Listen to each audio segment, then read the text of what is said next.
All right, everybody, this is In Liberty and Health, episode 21. I'm very excited to talk to Tho Bishop today, Florida man. I think he was wrestling alligators or something before he hopped on. He was a little sweaty, but he cleaned himself up, so we're all good. How you doing, man? Doing great, man. Glad to join you. Awesome. Yeah, well, this has been a conversation that I've been looking forward to a long time, and it's knocking down my ego to read your tweets and see some of the things that you say because I first heard of you when you debated Dave Smith, and I don't want to go on too long of a tangent, but I come from the automotive field, which is just strictly Mhm. blue collar guys and surrounded by boomer cons. And it's funny because we would agree on almost everything. And I told him, well, I don't like Trump for this reason, this reason, this reason. And we'll probably get into this a little bit later. And then it was like a light switch. As soon as I told him I just didn't vote for Trump, I didn't like Trump, they just it was like they flipped the light, it was ridiculous. But that kind of pushed me away from the political right. And when I heard you debate Dave and even Brian on Lines of Liberty, initially I'm like, man, fuck this guy. What the fuck? He don't like the Libertarian Party? What the fuck, man? He's a libertarian. What is this? Don't you know what they did to Ron Paul in Right. 2008, 2012? And then after a while, I kept kind of looking at things, and I saw how some people were acting on Twitter from the Libertarian Party in specific, and it it kind of humbled me to a degree, and I began to realize I'm like, maybe that's the reason why he says maybe the GOP is the way to go. So, real quick, just kind of give everybody a background on how you kind of came to where you are now. Yeah. Well, I started off my dad. I came into a very political family. My father was actually communications director for the RNC. He got that job the day before the vice president was indicted. So he got to live there, the peaks of the gold of the Whitewater stuff, Watergate stuff. He had me later in his life, timing wise. And so I kind of was born into Republican politics, and then 2008 happened. And I'd already kind of realized that the Iraq War was a disaster, and then this financial crisis comes, and you know all of the talking heads that used to be the wisdom of Republican politics were all wrong about everything. And that's when I discovered Ron Paul went down that route, and seeing how he was treated by the Republican Party. I kind of took the perspective that there's no way that the Republican Party itself is ever going to be good, but we can perhaps find a few good candidates here and there and support the Moshes and the Masseys and the Rand Pauls and that sort of stuff. But for the most part, there's not a lot of hope we've had in politics. And then this Trump thing happened. And what surprised me about the Trump thing is that I ran for office myself in 2014. Fundraising was an issue, but every time I went to a debate, I would talk about the ideas. I'd have some people following me from those events. And all the people that supported me in 2014 were almost to a T Trump people come 2015. And that's when I realized that I've got to, kind of realign where I'm thinking. Because if the people that in my community care about what I care about, if they're attracted to this Trump guy, then maybe I need to look beyond a lot of the stuff that I just thought was cartoonish about the guy. Mm-hmm. And what I recognized that what Trump became was kind of a symbol of, it was a middle finger to all of the enemies on that I hated, right? A lot of the same people within the Republican Party itself that had done Ron wrong back in 2012. On the all the Democrats, all that sort of stuff. He was the foreign policy. I mean, he basically said Bush did 9/11 during the South Carolina debate. Mm-hmm. And I thought that, okay, this is an interesting phenomenon going on, because what happened is that I went from being, the fringe Ron Paul guy, who people like, but oh, you're crazy, to being the mainstream. And that's when I started getting interested in, okay, well, what is exactly this movement and this party structure? And then the problem is that, of course, Trump becomes president, and there's all sorts of ways that he doesn't live up to the call, right? He appointed an Obama guy to be the Federal Reserve nominee. He made the executive producer of Batman versus Superman Treasury Secretary and Steve Mnuchin. You have the red flag laws. You have, there's plenty of these things that Trump did that were disappointing. But the movement that he attracted, the people in his wake kept getting more and more radicalized. And so now you have a point where the majority of the Republican base hates the FBI. Now they hate the FBI because the FBI was unfair to Trump, but they hate the FBI. They're distrustful of the Supreme Court, even with a conservative bent. They hate the majority of the Republicans in DC. They hate the left. They're watching Tucker Carlson, who is the most anti-war person to occupy a major cable news position since like the best of like Chris Matthews back in the day.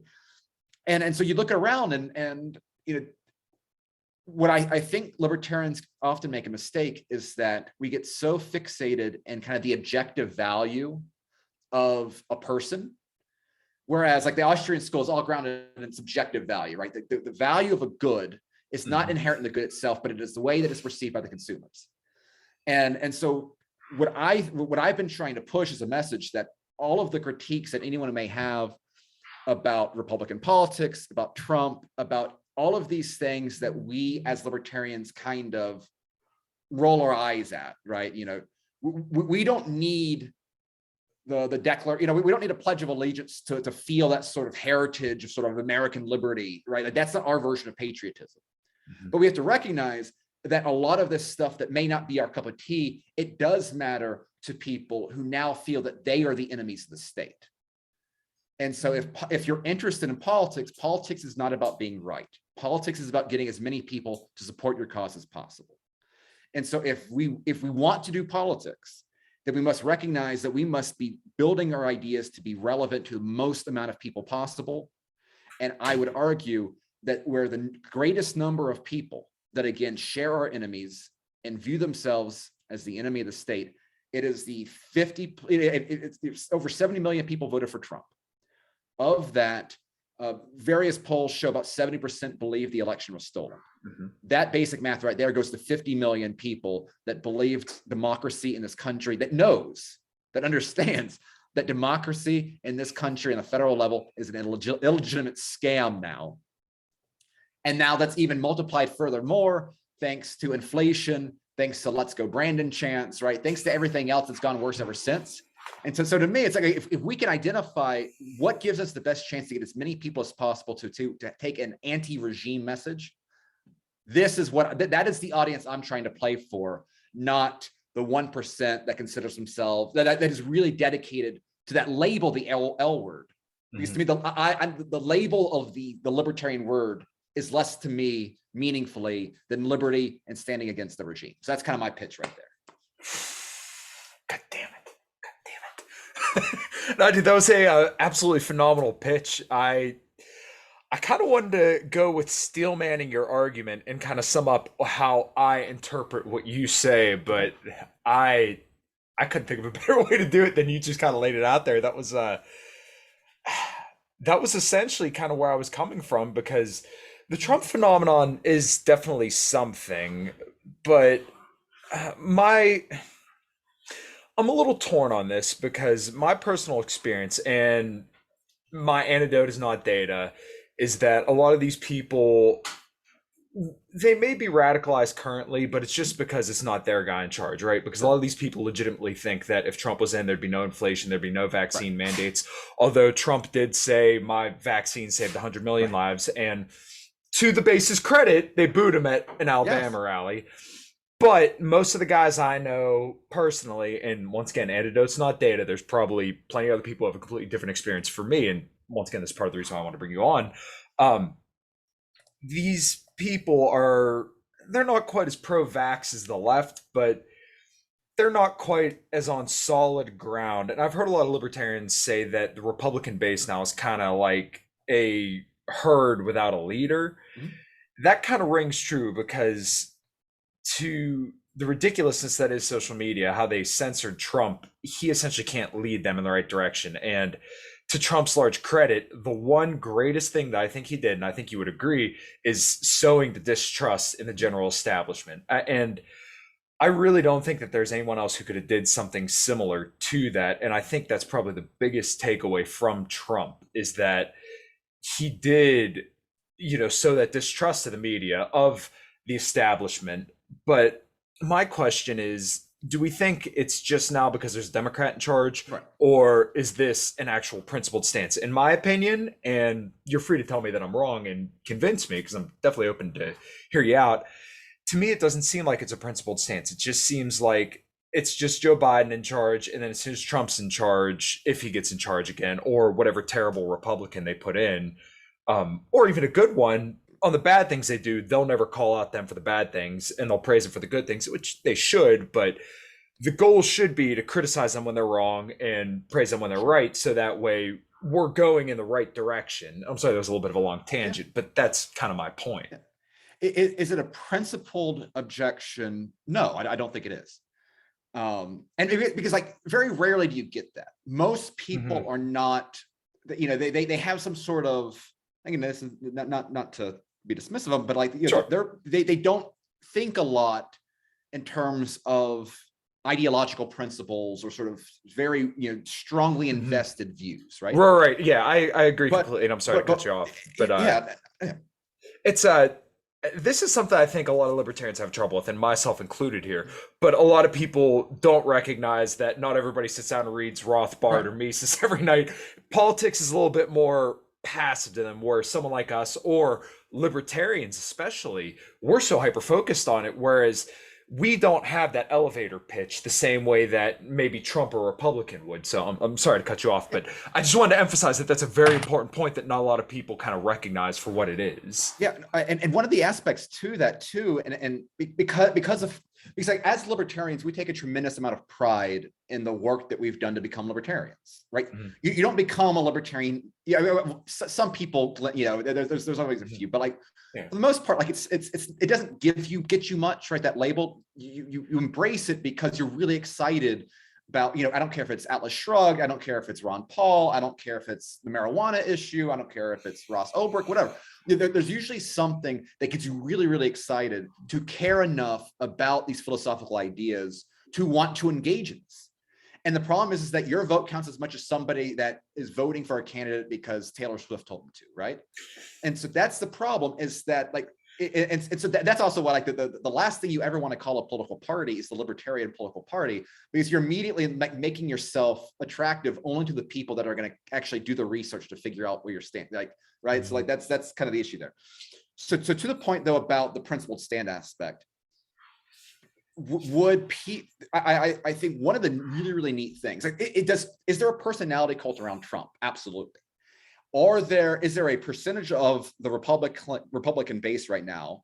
And let's say it's not a tiny one. I mean, I think it's probably a good, let's say 10%, Mhm. maybe 12%, whatever, that is a one issue Trump voter. If Trump says the sky is green, they will vote tomorrow that the sky is green, right?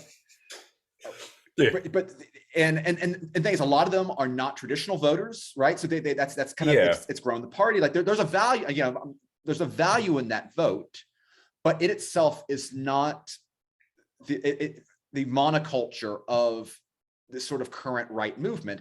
And you see this again. I think the vaccine issue is so important. I mean, you're absolutely correct to highlight where the base booed them on that. Mhm. That I think is one of the biggest shows, is that the distrust of the regime, in this case, Big Pharma, counts as much as the Pentagon. That runs deeper than Trump. Trump can't hide that. And you think about it. I mean, the Q fever swamp sort of thing.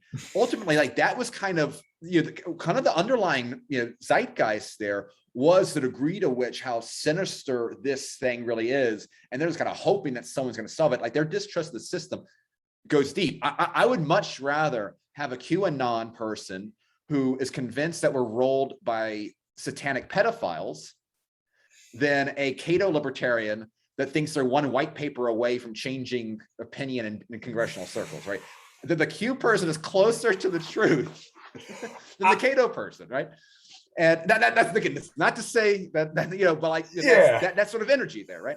And so what you have, and you've also seen it played out with endorsements. Mhm. Trump endorsements don't always work out, and so again, that shows it's more than simply there is that blind, pure cult of personality around Trump, but it's not the complete guiding hand.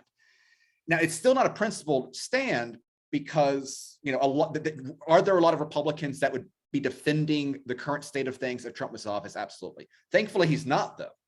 Like, thankfully, we don't have to consider the alternative scenario where Trump is in office in 2021, and we're trying to explain to Trump voters that their boy is responsible for inflation and not China trying to attack their man, right? We don't have to worry about the counterexample anymore, because now what you have is Americans that are feeling material distress in a way, and probably going forward, right? This inflationary environment is not going away. We now have a situation where Americans are going to feel materially worse off in a way that they have not since the early 80s that ushered in Reagan. We have not dealt with serious inflation since then. And so the thing is that, we should be taking advantage of let's go Brandon energy.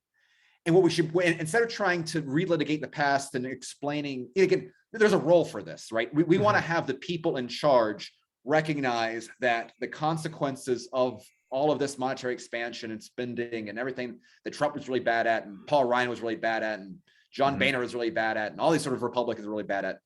Going forward, we need to recognize that this is a systemic problem that isn't simply stuff the Democrats.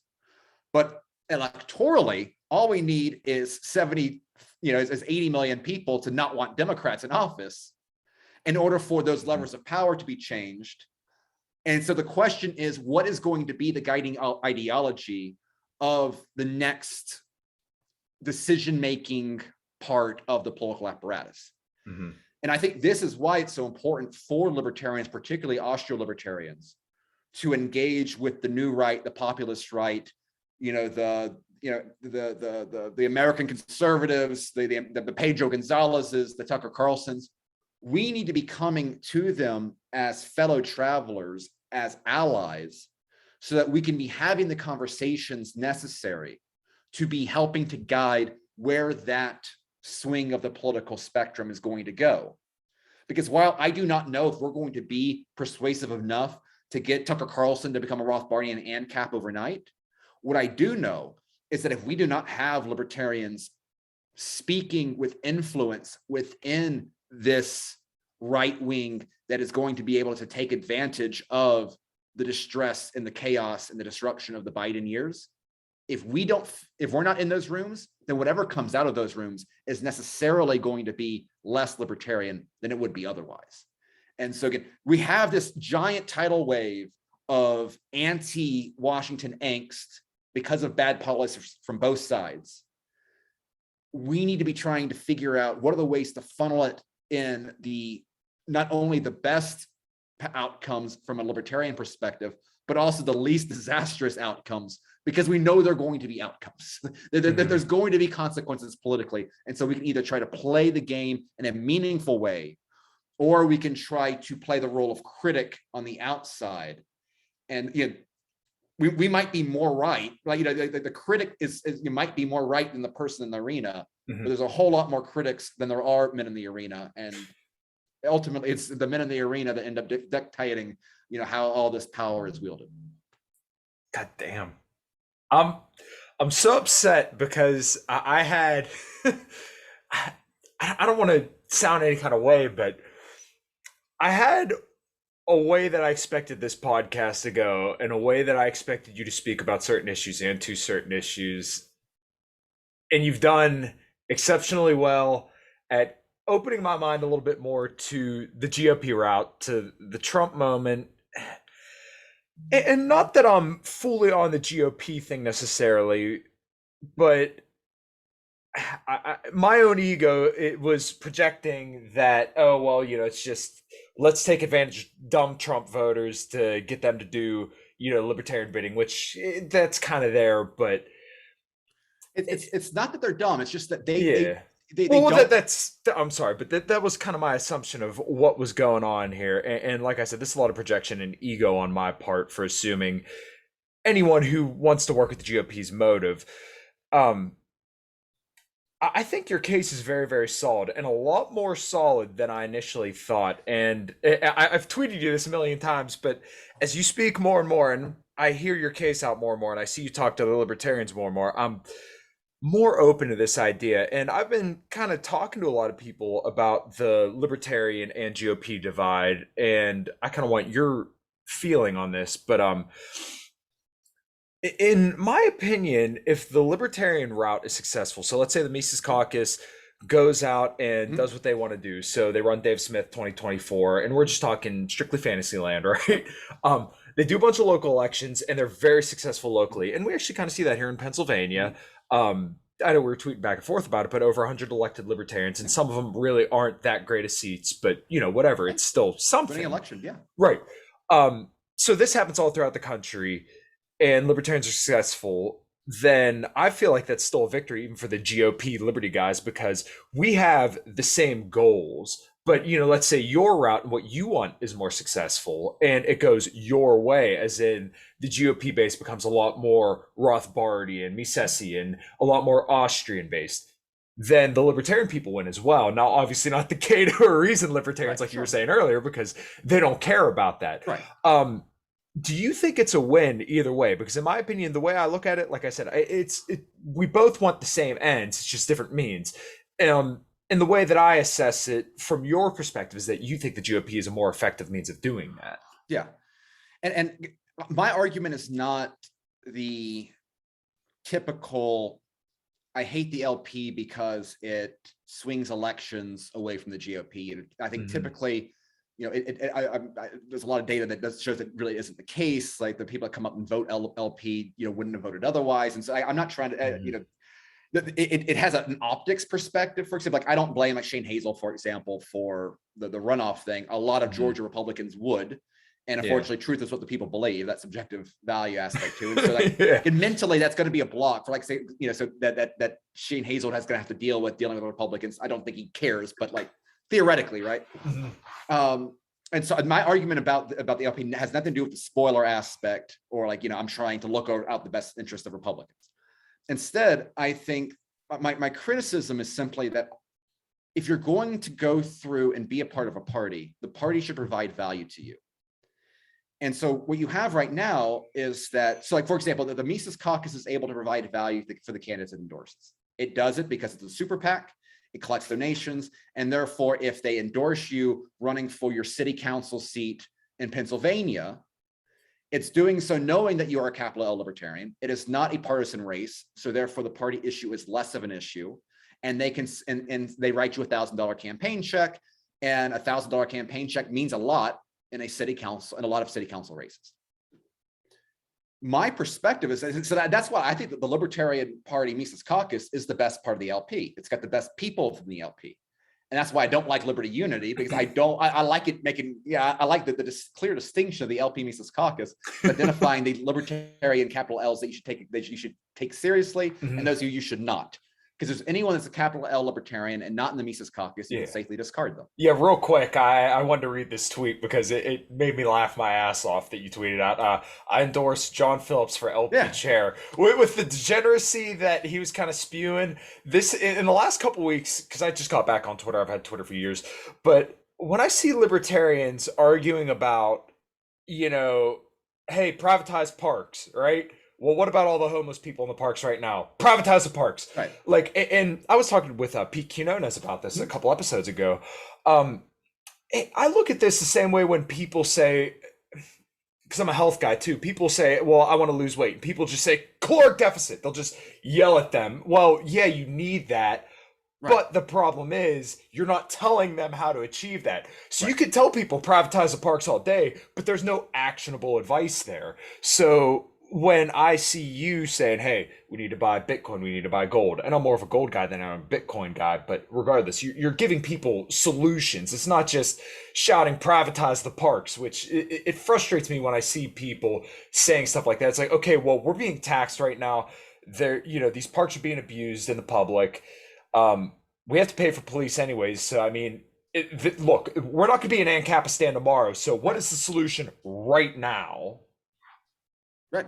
Well, and the thing is too, is that there's such a different dynamics in terms of like, I've lived in big cities dealing with police, and that is very different than dealing with my local sheriff. I much prefer my local Yes, sheriff. absolutely. Yeah. And I think that also kind of there's kind of just that larger cultural divide between city and rural areas. Like Mhm. sometimes the words, the language we're using is just fundamentally different because the life is just just it's a different thing. Yeah, I know exactly what you mean. Yeah. And so yeah, like there are a lot of libertarians.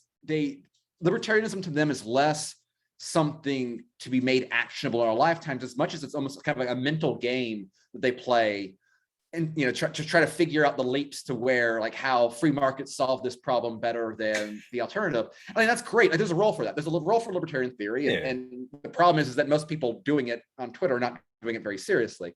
They think they are, but and so it's a way of avoiding. Okay, well, how am I going to who's going to pick up my trash right now, right? It's like, yes, the market can do this in a more effective way than having your local government handle charge you a bill. But right now, there's something to be said about improving the quality of life of your community as a focus. And if you do that, you can't simply snap your fingers and privatize things. You have to think about, okay, well, what are the logistical problems to providing these services? And that's what I think that dynamic of like the way that Corey DeAngelis treats the education issue. That's like, you talk to Corey DeAngelis, like he's a radical Rothbardian when it comes down to like his personal views on education. Mhm. What he's done is that he's taken kind of that second step on the school choice voucher sort of thing, and he's used that to massively expand the options and by as an extension the quality of education, because you have a lot more customized options out there, and et cetera, et cetera. And he's now created a model that's being replicated around the country through Republican politics usually. Like, that is a massive change in the quality of life of real people. He's not doing it as an abstract mental game. He's improving the lives using policy because he was willing to engage with it as it is right now. And things, this is what Rothbard did. This is what Mises did. This is what a lot of the people who, we don't have to recreate the wheel. We can build off the shoulders of better men than us. And it's funny because like Rothbard kind of has different stages on this. Like if you read Rothbard in the 60s and read Rothbard in the 70s, he's much more of a radical left sort of thinker. He's all about, yes, homestead the library, homestead government property, things like that. By the time he gets in the 90s, he recognizes that, okay, well, in the short term, until full privatization comes, instead of doing that approach, we should be trying to, manage these things as well as possible. Mises obviously does this because he was never an anarchist. When you look at his ideas for like how to solve like Austria, like he's not simply saying, okay, we're getting rid of all taxes, and like he's very pragmatic in this regard. And so I think you are correct. There's a lot of kind of libertarians out there that want to avoid having to take real life sort of stands that do not neatly fit in that box, and instead try to play these mind games. And to me, like, and if people want to do that's fine, but just don't confuse that for political action, right? If that's what you want to focus on, there's plenty of ways of helping the cause of liberty that have nothing to do with politics. Go do the Bitcoin stuff. Go do all those things that you don't have to engage with politics and all of the dark arts that goes with it. Like, I'm not trying to sell this as the silver bullet path to liberty in our lifetimes. I'm simply saying that if you do want to go down the process of politics, do it in a way, do it as politics actually is. Don't do it as the way you want it to be, because like that's how you end up, like, just as things Ayn Rand quote, you can ignore reality, but you can't ignore the consequences of ignoring reality. And I think that's as true of politics as anywhere else. Yeah, no, I think that's completely solid. And it is frustrating, even for me, because I kind of got more into liberty space as it is. And I've been a libertarian for probably 7 or 8 years now. But I really started engaging with the ideas and learning about the scape more so within the last couple years, and especially the last 2 years, just because it's so in your face at this point that now you almost can't avoid it. But I think that's kind of what drove a lot of people to this whole post-libertarianism thing, is because they got sick of, trying to jump through hoops and play mental gymnastics about how would this work in a free market. And, they get sick of seeing people just tweeting at each other, well, privatize this, privatize Right. that. Well, once again, what are the practical steps to getting there?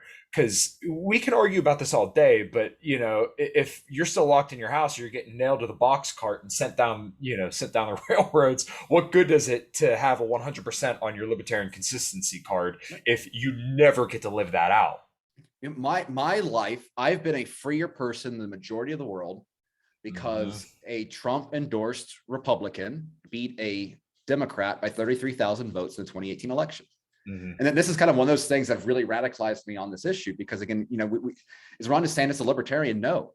But Ron DeSantis has done more for my liberty than any libertarian ever has. And that includes the great Ron Paul, because he had the power and he stopped bad people from doing bad things to me, my family, my community. And I take that seriously because, Bay County is the #1 tourist dependent county in the entire state of Florida. That's from the state of Florida, that says a lot. If we would have had lockdowns for any prolonged period of time, we would have had Great Depression level unemployment here. That would have created so much damage to so many. They would not have been able to particularly considering the housing prices here. It might have been lower, otherwise, but it's still pretty high. Was prior to COVID. Simply relying upon the government handout check, they would not have been able to make it through, and they depend on making money in season so that they can live on it the rest of the year. Instead, tourist numbers have gone through the roof. I mean, we've had, there's restaurants here that usually close in the winter that are opening up all year long because people keep coming here because how dang free we are compared to the rest of the country.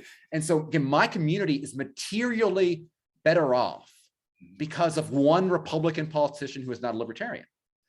And so that's where, and so you have people out there that want to call Ron DeSantis an authoritarian because they don't like some law he signed saying you can't talk about Holocaust denial in public schools.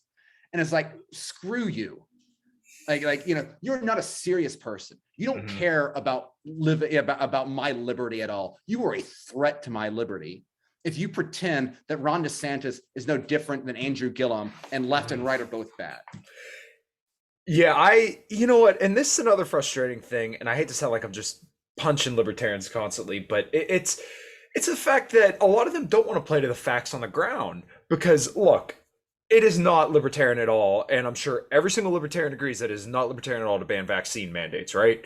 Right. But if you interpret that in a vacuum, you're right. But when you look at 2020, when you have the federal government itself, right?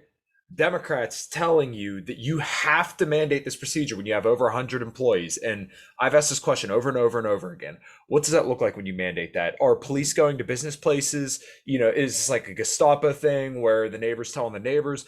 What does this look like? It's terrible. But when you have the federal government telling people that they have to mandate that, and Ron DeSantis says, well, we're going to make that illegal here. Is it perfectly libertarian? No, but is it going to kind of save everybody's ass in the meantime? Yes.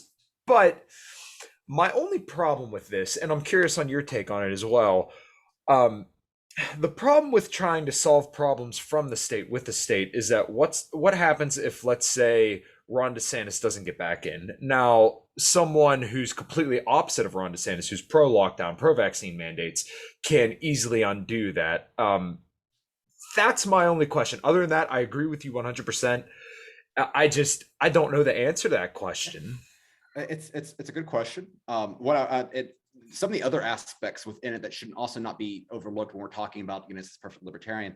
It's not simply the Biden mandates, but it's also the degree to which how much state funding has been pushed into the propaganda wing promoting the vaccines, the way that laws have been devised to provide liability, which is a complete government privilege side of thing.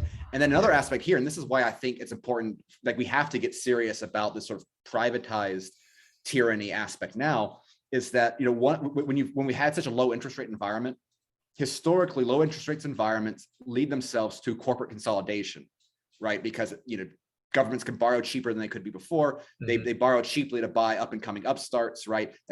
Facebook bought Instagram, et cetera, et cetera. And so what we've had, again, is kind of the leftist critique out there of the plot point of all the little corporations that are now like 6 giant ones, right?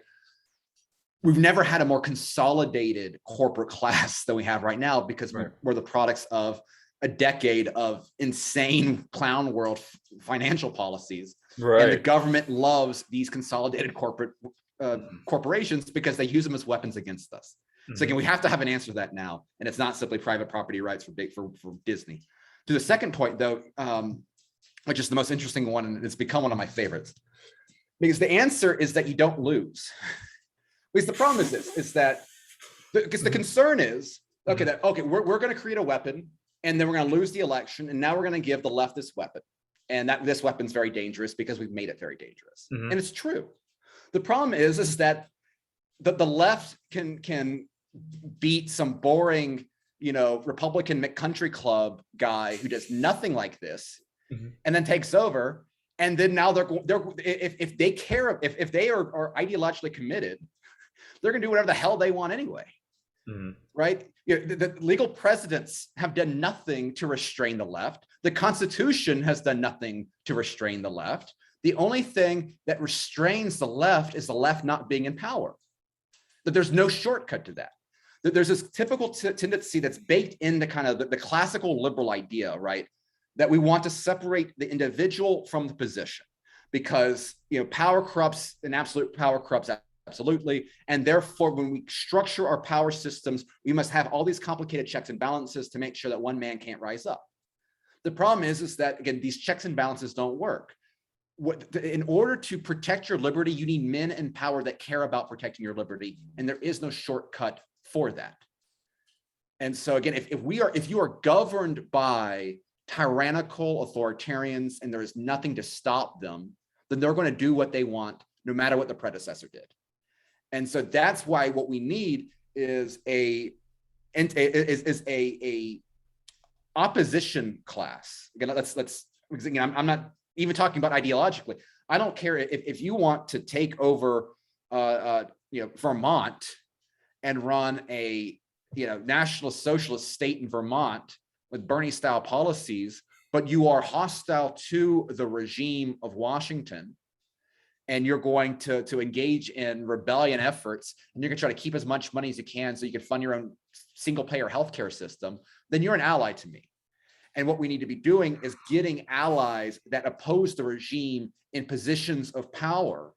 And then we need to tell them that it's okay to use this power to make the sort of changes that they're there to do, instead of tying their hands around their backs and using political norms as a way of neutering the hostility to the regime while the regime continues to do whatever it wants. Because unfortunately, that's the way it typically works. The people that are elected for the purpose of reversing all the corruption and grift that we've seen. Reagan was elected to repel Great Society programs, and instead he built onto it. And it's because conservatives and libertarians and that whole intellectual class is afraid of using power in ways to actually accomplish what they want.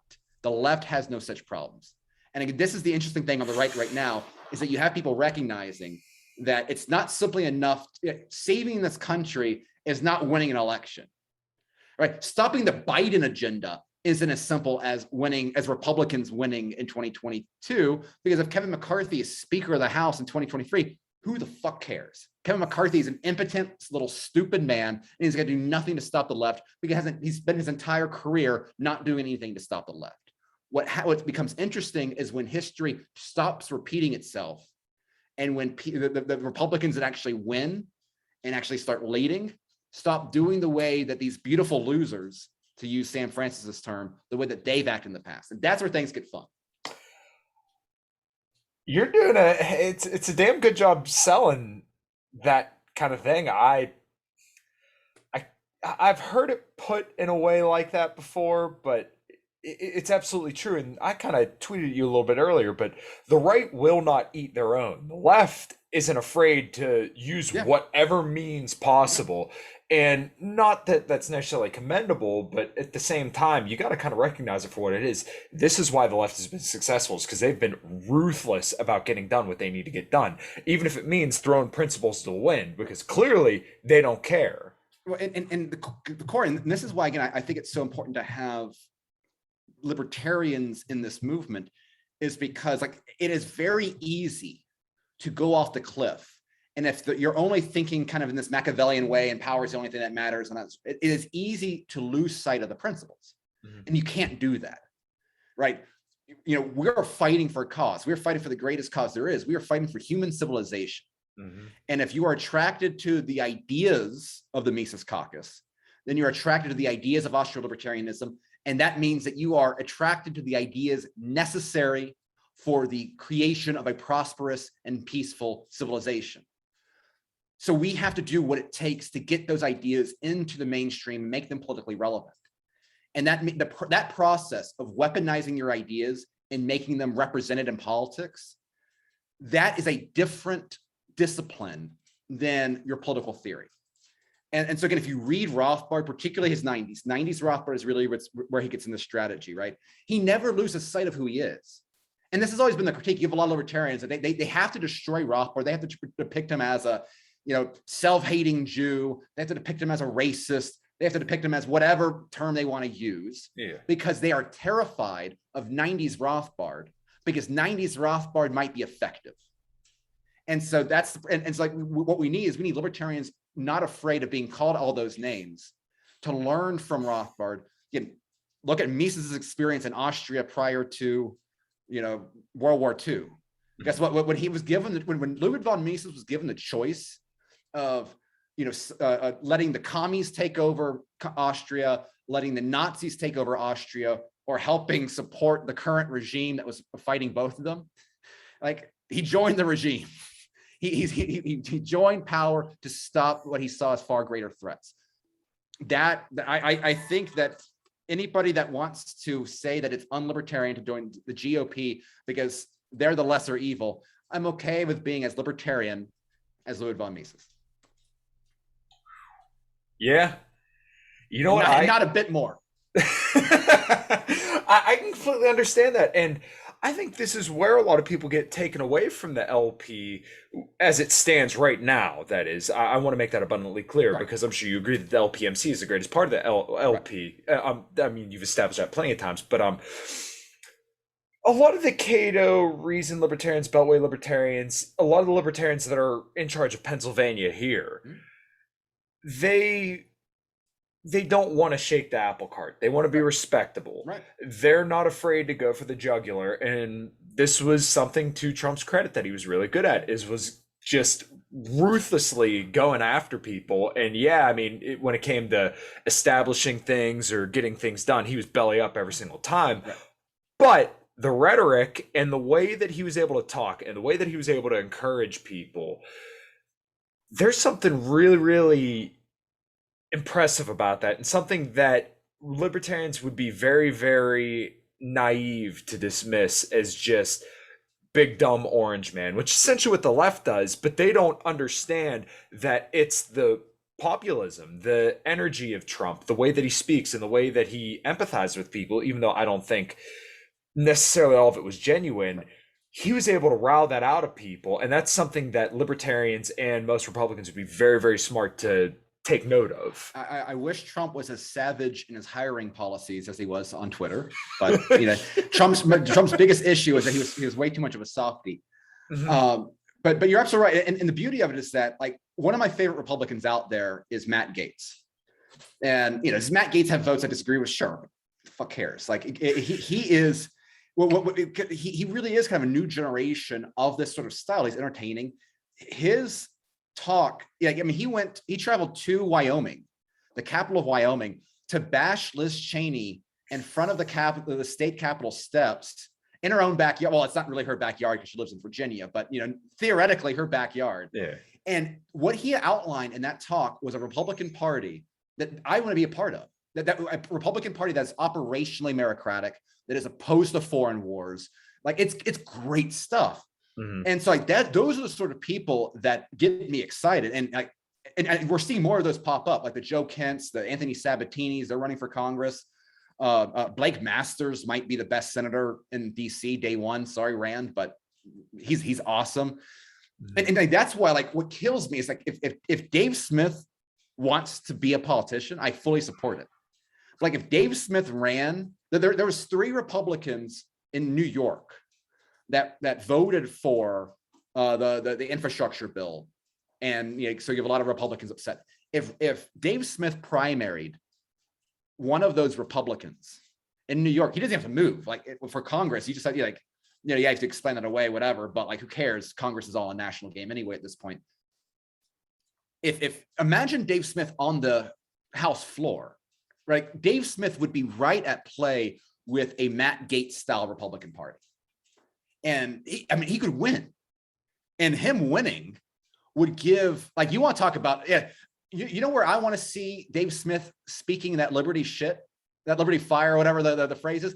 You do that on the House floor. You do that when grilling Fauci. You do that when grilling a bureaucrat, right? Like, like imagine, like that's the sort of possibilities. That's what I love about the Trump moment, is that the Trump movement attracts people having fun.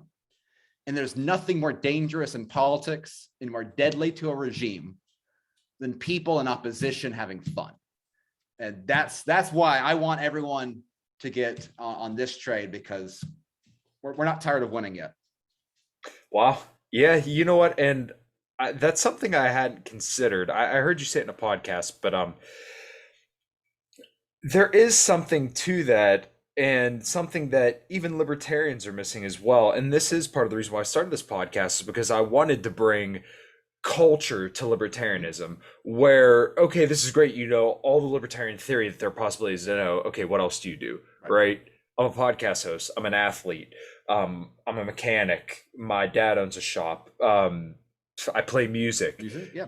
Yeah, I bring a lot to the liberty movement, and I'm hoping to bring plenty of people in from different realms. Well, Trump brought a lot of non-voters in with that same kind of energy, maybe not, you know, the ways that I would, but it's just a different way, and it teaches, there's a culture around it. And if you want to bring people in, then you have to have interesting people at the forefront, because if you're just a dude who knows all the libertarian literature and you got nothing else going for you, then you're not interesting to the average person. Being a libertarian should never be the most interesting thing about you. Absolutely. I 100% agree. And I'm very, very glad you said it. I'm very glad that there's other people that recognize that, because I think a lot of people tend to almost market that about themselves. And when you look at the Libertarian Party of 2020, and I hate to bash Jo Jorgensen because she is a good libertarian, but very nice lady. But when you see we have to be actively anti-racist, a majority of Americans hate woke stuff. And yeah, she kind of walked it back a little bit in literally the following tweet. But like, as soon as you say something like that, the damage is done. Yeah, it's one of the biggest lies in America is that America's a racist country. And you have absolutely, yes. You have so many libertarians that fall in this trap. And so they want to make the criminal justice issue purely about race, and bullshit. It's not about race. It's about class. It's about police brutality. It's about lack of accountability, but it's not about race. The people that want to push this racial narrative, that is the regime.